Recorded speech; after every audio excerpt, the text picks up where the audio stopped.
Fine.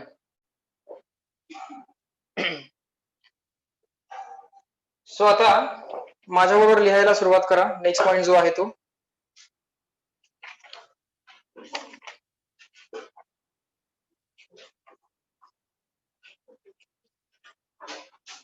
लिहा.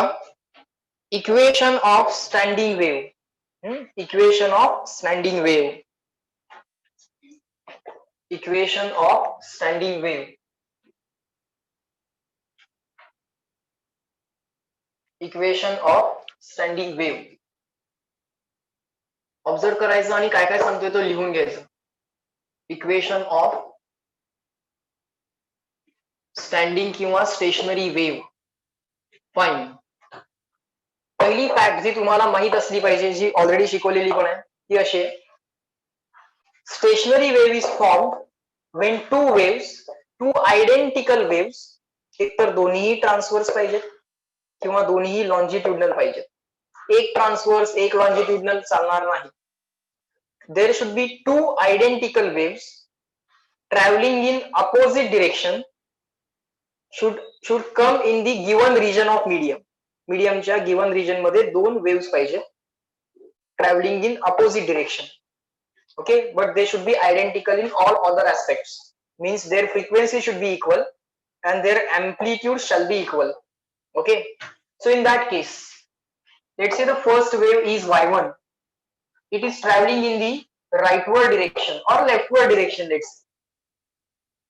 Let me write that wave as a sine omega t plus kx. The wave is traveling in negative x direction. Forget about the initial phase. I am taking the initial phase as 0. Okay.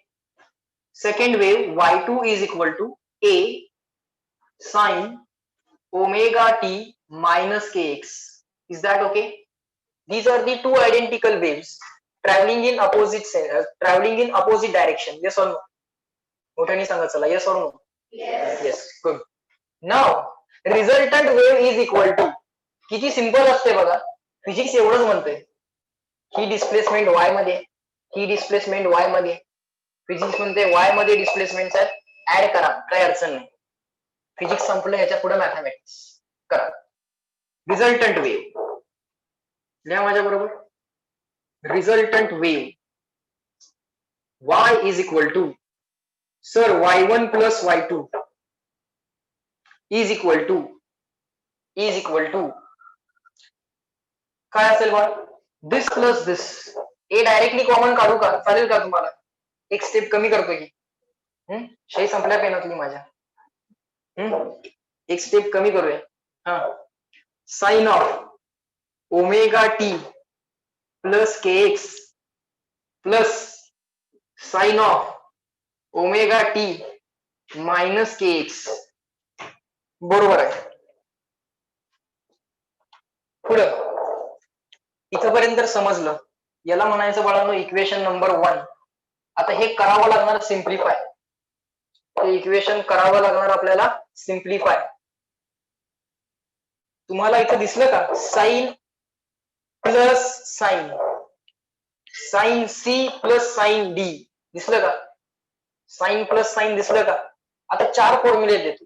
जेव्हा जेव्हा sine plus sine, sine minus sine, sine plus cos plus cos, cos minus cos, हे 4 variations येतील. त्याला simplify करायची method आहे. Observe the method. लिहा इथं extra point. बघा, जेवढं मॅथमॅटिक्स फिजिक्सला लागतंय तेवढं सगळं मी परत तुम्हाला त्या त्यावेळी जसं जसं लागतंय त्या त्यावेळी देत जातोय.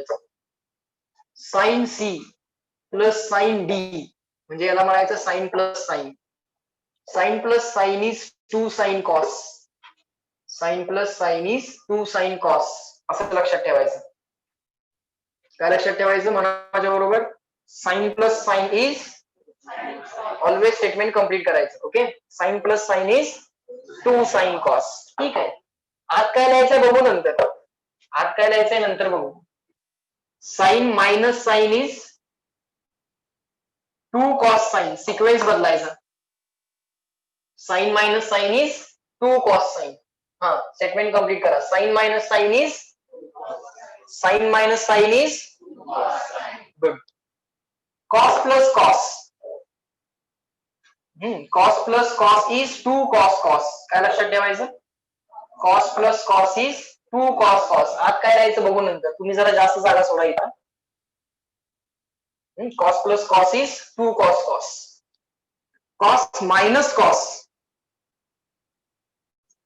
Correct. It is minus 2 sin sin. Cos minus cos is minus 2 sin sin. बरोबर? आत काय लिहायचं सर आता बघा. काय लिहिलं? आत काय लिहिलं? sin c plus d, sin c plus d, sin c plus d. Sorry. cos c plus cos d, cos c minus cos d. म्हणजे इकडे c आहे, इकडे d आहे. बर. पहिल्या ब्रॅकेट मध्ये लिहायचं ऍडिशन अपॉन 2. दुसऱ्या ब्रॅकेट मध्ये लिहायचं subtraction upon 2. Addition upon 2. Subtraction upon 2. Addition upon 2. Subtraction upon 2. Addition upon 2. Subtraction upon 2. बोला, इझी आहे डिफिकल्ट आहे? इझी आहे ना? लिहा. लिहून झालं की ऑनलाईन वाले मला चॅट बॉक्स मध्ये रिप्लाय करतील क्लिअर अँड रिटन. हे फॉर्म्युले बाळांनो विसरायचे नाहीये. sin plus sin is 2 sin cos. Sin minus sin is 2 cos sin. Cos plus cos is 2 cos cos. Cos minus cos is minus 2 sin sin. शेजारी फक्त music वाजवायचं राहिलेलं आहे, नाहीतर गाणंच तयार होतंय. होय.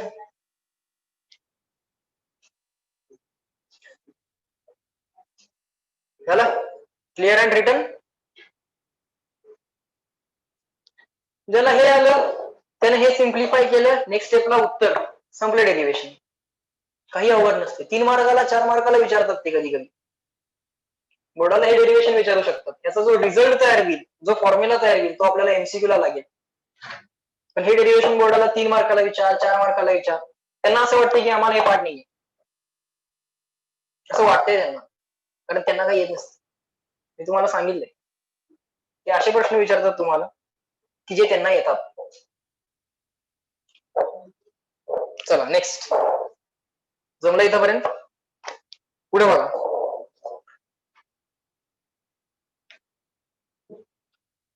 ओके सर, आता साइन प्लस साइन करायचं आहे. करूयात. साइन प्लस साइन काय आहे? साइन प्लस साइन काय आहे? 2 साइन कॉस. चला करूयात. हे पुसतो आता मी. हे लिहून झालं असेल तुमचं. ऍडिशन अपॉन 2 आणि सबट्रॅक्शन अपॉन 2. काय अवघड आहे का तुम्हीच मला सांगा. नवीन इक्वेशन तयार करायचं रिझल्टंट वेव्हचं. चला करूया. y इज इक्वल टू, हा जो काय a आहे बाळांनो ऍज इट इज ठेवा. Sir sine plus sine is 2 sine cos. 2 sine मध्ये जरा जागा सोडूयात. कॉस किंवा पहिल्यांदा इथे लिहूयात 2 साइन. साइनच्या आत काय लिहिशील? Addition upon 2. Okay, addition upon 2. This plus this, त्या दोघांची ऍडिशन करा बरं, काय होतंय? This plus this, addition upon 2. Upon 2 लिहिला की सरांनी ऑलरेडी. आता काय करायचंय? सी प्लस डी किती होते सांगा? अरे हा केएक्स ला मायनस केएक्स कॅन्सल होतोय, आणि हा omega T 2 omega T. W आहे काय ते का ओमेगा? ओमेगा. झालं. 2 साइन कॉस. कॉसच्या आत काय लिहायचंय? Subtraction upon 2. करा बरं याची सबट्रॅक्शन आणि सांगा मला काय येतं. Sir this minus this, omega T cancel. KX minus minus KX, 2 वेळा मायनस झाला की प्लस. करेक्ट आहे. सो केएक्स प्लस केएक्स बरोबर आहे तुमचा answer 2 KX. Subtraction upon 2. Okay, addition upon 2, subtraction upon 2. बोला, हा 2 बाहेर घेतला तर चालेल, अडचण नसावी. 2 ला 2 कॅन्सल करूया, अडचण नसावी. केएक्स 2 ला 2 कॅन्सल करूया, अडचण नसावी. सर आन्सर आलं 2a cos kx multiplied by sin omega T. Sir sequence का मॉडिफाय करता? मी तुम्हाला सांगितले मला काही सिक्वेन्स आवडत नाही, त्यामुळे मला पाहिजे तसे सिक्वेन्स करतोय मी.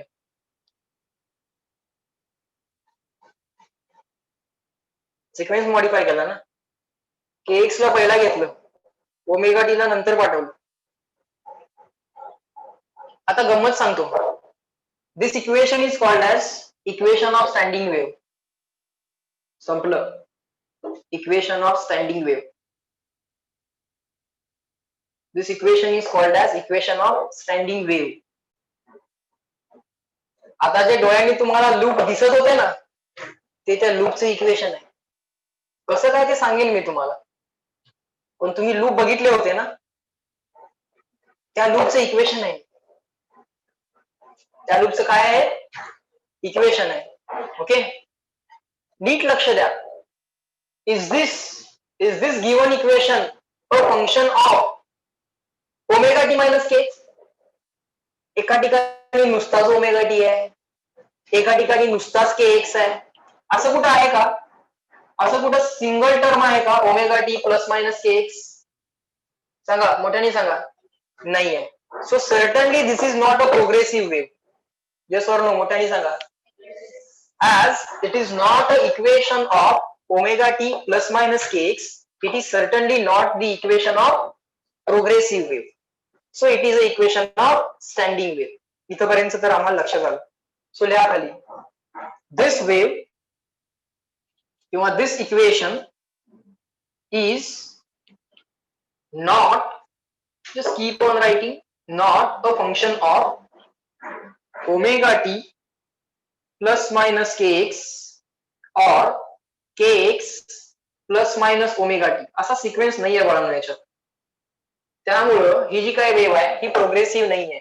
दिस equation is not a function of omega T plus minus K X. नुसतंच के एक्स आहे, नुसतंच ओमेगा टी आहे, नाही. तर ओमेगा टी प्लस मायनस के एक्स पाहिजे होतं ऍज अ सिंगल टर्म. बरोबर ना? हे शिकवलंय ना? So the given wave short form मध्ये GVL लिहितोय गिवन ला. Given wave is not progressive, म्हणजे ती एनर्जी वगैरे काय ट्रान्समिट करत नाही आहे सर. बरोबर, fine. Now equation of standing wave तर मिळालं. बर, वेव्ह एनर्जी कॅरी करत नाहीये हे सुद्धा जस्टिफाय झालं, because it is not a function of omega t plus minus kx or ax plus minus bt, where a and b can be any constants. Fine. Now sir, how those loops can be visualized with the help of this equation? Now observe carefully. Y is equal to 2a cos kx. इथे cos kx असेल, sin kx असेल, जे काही असेल, पण x ची term इथं पहिल्यांदा घ्यायची आणि नंतर टाइमच्या टर्म्स घ्यायच्या. मग इथं साइन ओमेगा टी असेल, कॉस ओमेगा टी असेल, जे असेल ते हळूहळू समजेल. मी आता जे काय बोलालं त्यातले एक एक स्टेटमेंट हळूहळू समजायला चालू होईल, आणखीन क्लिअर व्हायला चालू होईल. मल्टिपल टाइम्स हे स्टेटमेंट रिपीट होणार आहे. इक्वेशन ऑफ स्टँडिंग वेव्ह पाहिजे आहे, म्हणजे दरवेळी इथंच कॉस पाहिजे आणि इथंच साइन पाहिजे असं काय नाहीये. स्टार्टिंगला वेव्ह कशी घेतली होती आपण? A sine omega T plus K X, आणि दुसरी कशी घेतली होती? A sine omega T minus K X. एकात प्लस के एक्स आहे, एकात मायनस के एक्स आहे, म्हणजे एक वेव्ह राईटला चालली आहे, एक लेफ्टला चालली आहे. एवढंच होतं ना? एवढंच होतं. मग एक वेव्ह राईटला चालली आहे, एक वेव्ह लेफ्टला चालली आहे, मध्ये साइन एकात प्लस होतं, एकात मायनस होतं, आणि बाहेर लिहिलं होतं साइन. मग बाहेर आधीपासून कॉस घेतला असतं तर काय बिघडलं असतं काय? नाही. जर आधीपासून जर आपण पहिली वेव्ह अशी घेतली असती, A cos omega T plus K X, आणि दुसरी वेव्ह अशी घेतली असती, ए साइन, दुसरी वेव्ह साइन मध्ये पण घेता आली असती, पण दुसरी पण कॉस मध्येच घेऊया. एक मिनिट थांबा, मला इथे लिहू द्या. यातलं काय लिहून घेऊ नका. पहिली वेव्ह घेतली असती A cos K X omega T plus K X. Just observe, don't write anything. y2 is equal to a cos omega T minus K x. आता ऍडिशन केली असती तर काय झालं असतं? Cos plus cos. मग काय आलं असतं? 2 cos cos. Cos plus cos झालं असतं, काय आलं असतं? 2 कॉस कॉस. बरोबर का? पहिली वेव्ह साईन घेतली, दुसरी वेव्ह साईन घेतली, तर साईन प्लस साईन काय आलं? 2 साईन कॉस आलं. बरोबर. आज सिक्वेन्स ओमेगा टी प्लस के एक्स घेतला किंवा के एक्स प्लस ओमेगा टी घेतला, सिक्वेन्स मॅटर करतोय का? नाही. सो सगळे कॉम्बिनेशन अल्टिमेटली फायनल इक्वेशन मध्ये पॉसिबल असतील. अदर फॉर्म्स काय असतील याचे? बघा, मी जे आता बोललो त्या सगळ्याचं मिनिंग असं आहे, या इक्वेशनचे अदर फॉर्म्स पण पॉसिबल असू शकतील and those are simply this 2a. इथं कॉस आहे, इथं साईन आहे, पहिल्यांदा या दोघांना इंटरचेंज करतो. इथं साईन लिहितो आणि इथं कॉस लिहितो. ओके, अडचण नसावी. आहे का? आहे का? नाही. असा पण असू शकतोय फॉर्म, कॉस प्लस कॉस करून 2 कॉस कॉस आलाय. पण दरवेळी बाळांनो पहिल्यांदा एक्सची टर्म लिहा, मग ती कॉस मध्ये असेल नाही तर साईन मध्ये असेल, डझंट मॅटर. नंतर बाळांनो टी ची टर्म लिहा. Okay sir, fine. 2 cos cos, cos sine, sine cos, cos cos, काय आलं? Sine sine. हे सुद्धा बाकीचे फॉर्म्स पॉसिबल आहेत. इनिशियल वेव्ह काय घेतात त्याच्यावरती हे डिपेंडंट आहे. पटलं का तुम्हाला? मोठ्याने मला सांगा. In the chat box also everyone reply me. This is the form which we derived, which is called as a standard form. But other forms can also be obtained. जमलं का? Everyone in the chat box reply me clear and written. तुम्हाला जमलंय का? Logic कळालं का मी काय बोलायला लागलो? हा, in the chat box. I'm not getting any reply. जरा रिप्लाय करा. Good. Clear and written. Fine. So these are the other forms as well. मायनसचा विचार करू नकोस. मायनसचा विचार करायची गरज नाही. आता पहिली वेव्ह अशा पद्धतीनं आपण अज्युम करूया ना की जेणेकरून मायनस साईन येणारच नाही. जसं की cos plus cos is 2 cos cos and cos minus cos is minus 2 sine sine. आपल्याला सिक्वेन्स पण मॅटर करत नाही आणि साईन आणि कॉस पण मॅटर करत नाही. सो इथं मायनस साईन लिहिलंय का नाही लिहिलंय का, अजून 4 फॉर्म्स पॉसिबल आहेत. तुला जर पाहिजेच असतील तर हे फॉर्म्स पण पॉसिबल आहे. Okay, all these forms are possible. त्यातला कुठलाही एक घेऊन त्याचा अभ्यास करता येतो. सर प्लस मायनस बाहेर असू शकतं का? हो, असू शकतं. मग जसं तू इथं म्हणतेस ना की सर मायनस 2 साईन साईन पाहिजे, तसं मग मी काय म्हणणार, मायनस कॉस कॉस पण पाहिजे, मायनस साईन कॉस पण पाहिजे आणि मायनस कॉस साईन पण पाहिजे. All these forms are possible. Okay, समजलं? पहिल्यांदा एक ऍडिशनल गोष्ट आम्हाला समजली. ओके, हळूहळू हे जे काय डिटेलिंग आहे का हे तुम्हाला सुद्धा आतून सुचायला चालू होईल. इनिशियली सुचत नाही, इनिशियली कोणीतरी सांगावं लागतं. ओके, जसं इथं मायनस आलं तर आम्हाला असं वाटतं की ते मायनस 2 साईन साईन म्हणजे कॉस मायनस कॉस करून आलेलं आहे, पण ते तसं नाहीये. इथं जर येते तर ते सगळीकडे पण यायला पाहिजे. फॉर्म्स सगळे सिमेट्रिक असलेच पाहिजे. ओके, हळूहळू ह्या गोष्टी सुद्धा, हे ऍडिशनल लॉजिक सुद्धा तुम्हाला समजायला चालू होतील, स्वतःहून सुचायला चालू होतील. फाईन, अदर फॉर्म्स पण आम्ही लिहिले. परत एकदा आता तोच जनरल फॉर्म लिहायचा. त्यातला एक घेतोय मी प्लस वाला आणि साईन कॉस आणि साईन वाला. 2a cos K x sine omega T. बाळांनो, एक्स म्हणजे पोझिशन आहे, टी म्हणजे टाइम आहे, माहित आहे आम्हाला. या सगळ्या क्वांटिटीला म्हणायचं कॅपिटल आर. या सगळ्या क्वांटिटीला काय म्हणायचं? Capital R. पुढं साईन ओमेगा टी. आता काय मिळालं? इक्वेशन ऑफ एसएचएम मिळालं. आर साईन ओमेगा टी काय असतं? आर साईन ओमेगा टी काय असतं? A sine omega T, R sine omega T काय असतं? Equation of SHM. बरोबर. सो सर परत इक्वेशन ऑफ एसएचएमच मिळालं की? मिळणारच की. स्टेशनरी वेव्ह मध्ये सुद्धा प्रत्येक पार्टिकल काय करायला लागलाय? ऑसिलेशनच करायला लागलाय. Everyone is moving up down but with different amplitudes. काही लोक फार मोठ्याने व्हायब्रेट होत आहेत, काही लोक अगदी व्हायब्रेटच होत नाहीत, गरीब आहेत ते 0 अँप्लिट्यूडने व्हायब्रेट होत आहेत. अन्याय झालाय त्यांच्यावरती, त्यांना नोट्स म्हणायचंय. ओके. आणि काही लोकांना फार फ्रीडम मिळाली, जाऊ नको शाळेला, फिर इकडे तिकडे, काय अडचण नाही. ते काय करते, इकडे पण जाते तिकडे पण जाते, म्हणजे फार मोठ्याने ऑसिलेट होते विथ मॅक्सिमम पॉसिबल अँप्लिट्यूड, त्यांना अँटीनोड म्हणायचं. बरोबर का? फाईन. सो हा आर काय आहे बघा, R is the amplitude of particle at position X. नीट लक्ष द्या, आर काय आहे, अँप्लिट्यूड ऑफ एसएच. पण नीट जर बघितलं, r is equal to what, r is equal to 2a cos kx. R is equal to what, हा मोठ्याने सांगा, 2a cos kx. जर व्यवस्थित सांगायचा विचार केला, व्यवस्थित जर त्याला आपल्याला द्यायचं असं जर आपण ठरवलं, if you want to write it properly, then the statement will be r is the amplitude of particle at position x. r is the amplitude of particle at position x. So त्या r एवढ्या अँप्लिट्यूडनी तुम्ही काय करायचंय, oscillation करायचंय. मग काहींना सांगितलं जाईल तुम्ही 2a न ऑसिलेट व्हा, काहींना सांगितलं जाईल तुम्ही 0 न ऑसिलेट व्हा. ज्या ठिकाणी बाळांनो cos kx ची व्हॅल्यू +1 किंवा -1 असेल, ज्या पोझिशनला cos kx ची व्हॅल्यू +1 किंवा -1 असेल, तिथला अँप्लिट्यूड +2a किंवा -2a येईल, म्हणजे ते मॅक्सिमम पॉसिबल अँप्लिट्यूडनी ऑसिलेट होती.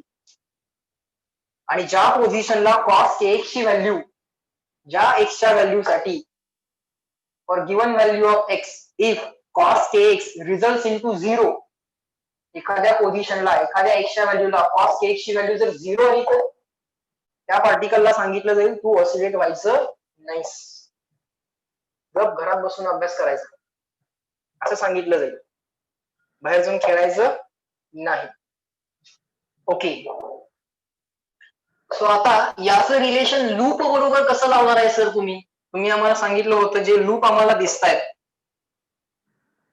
ते तर काय अजून पण दिसले नाही, दिसतील, हळूहळू दिसतील. सो लिहा, r is equal to 2a cos kx. r is amplitude, r is amplitude of wave नहीं, amplitude of particle at position x, at position x. r is the amplitude of particle at position x. Okay, fine. Let us try to draw the graph between amplitude of particle and its position. टाइमचा काही संबंध नाही, time सोडून द्या, sign omega T सोडून द्या. We are now only concentrating on this r and this 2a cos kx. We know finally this is equation of SHM. SHM of particle at position x. कसं equation आहे हे काय आहे, SHM of particle at position x. आणि हा r काय आहे, amplitude of particle at position x. r काय आहे, amplitude of particle at position x.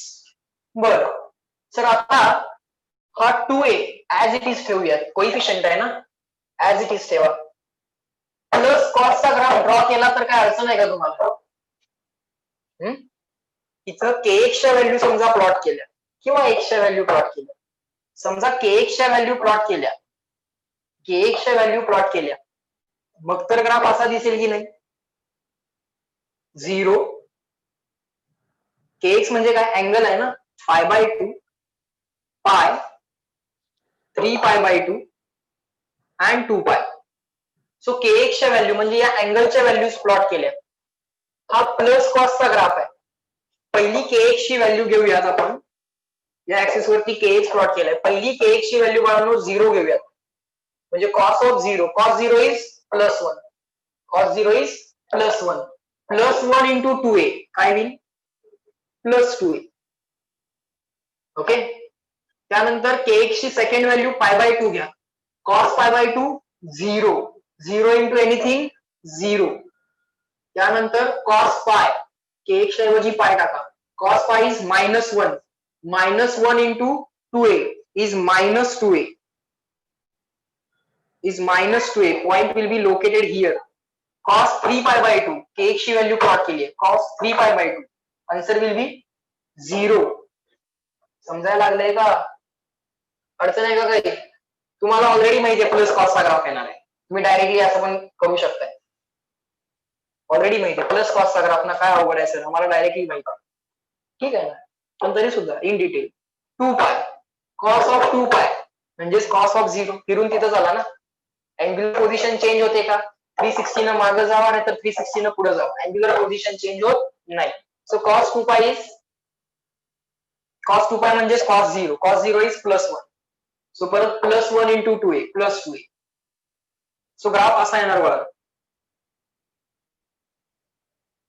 Plus कॉसचा graph येणार with this value as +2a and with this value as -2a. काय plot केलाय आपण? एम्प्लिट्यूड प्लॉट केलाय. याचं मिनिंग असं आहे, इथला पार्टिकल जो आहे, नीट लक्ष द्या, इथला पार्टिकल जो आहे त्याला फ्रीडम आहे. काय फ्रीडम आहे? To vibrate with the amplitude equal to 2a.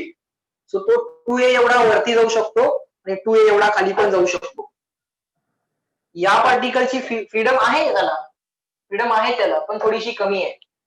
It can go maximum up to this, so it can go minimum up to what? 0. Minimum 0 असेल, मॅक्सिमम अप एवढा आहे, मग मॅक्सिमम डाऊन पण तेवढंच असेल. मॅक्सिमम डाऊन साठी असं करूया का? मॅक्सिमम डाऊन साठी हाच ग्राफ असा मिरर करूया का? कारण मॅक्सिमम अप असेल तर तेवढंच मॅक्सिमम डाऊन पण असलं पाहिजे. त्या ग्राफला मी काय करतो, मिरर करतो. या पार्टिकलची फ्रीडम कशी असेल? You can move only up to this, you can go down up to दिस.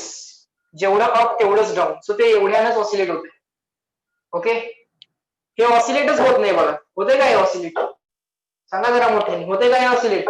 नाही. हे ऑसिलेट होत आहे का? Yes no? येस. याला मॅक्सिमम फ्रीडम आहे की मिनिमम फ्रीडम आहे की इन बिटवीन? याला मिनिमम फ्रीडम आहे. हलायचंच नाही म्हणून सांगितलंय, जास्त हलायचंच. याला तू काय पण कर, आम्ही तुझ्याकडे लक्षच देत नाही. वाऱ्यावर सोडले तुला, ते वाऱ्यावर सोडले की ते काय करते? इकडे जा, कधी इकडे जा, मॅक्सिमम ऑसिलेट होते. हे कसं आहे? थोडं कंट्रोल मध्ये सांगितलं की ऐकते, पण त्याला थोडीशी फ्रीडम पण दिलेली, त्याला काहीच दिलेली नाहीये. Okay, so now all the particle start vibrating.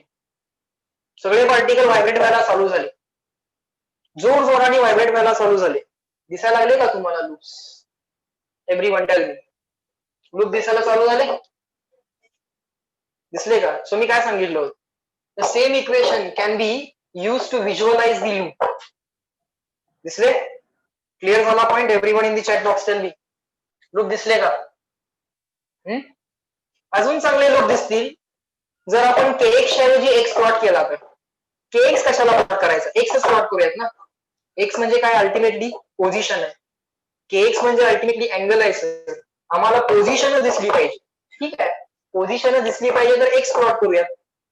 चला ऑब्झर्व करा काय सांगतोय, नीट लक्ष द्या. kx नको सर प्लॉट करायला, x प्लॉट करूयात. जरा बघा, let us right the values of kx here. kx म्हणजे काय असतं? k म्हणजे काय असतं सर? k म्हणजे 2 पाय अपॉन लॅम्बडा. k म्हणजे काय असतं? 2 pi upon lambda into x as it is. Fine. So what is the value of x? Value of x is equal to value of kx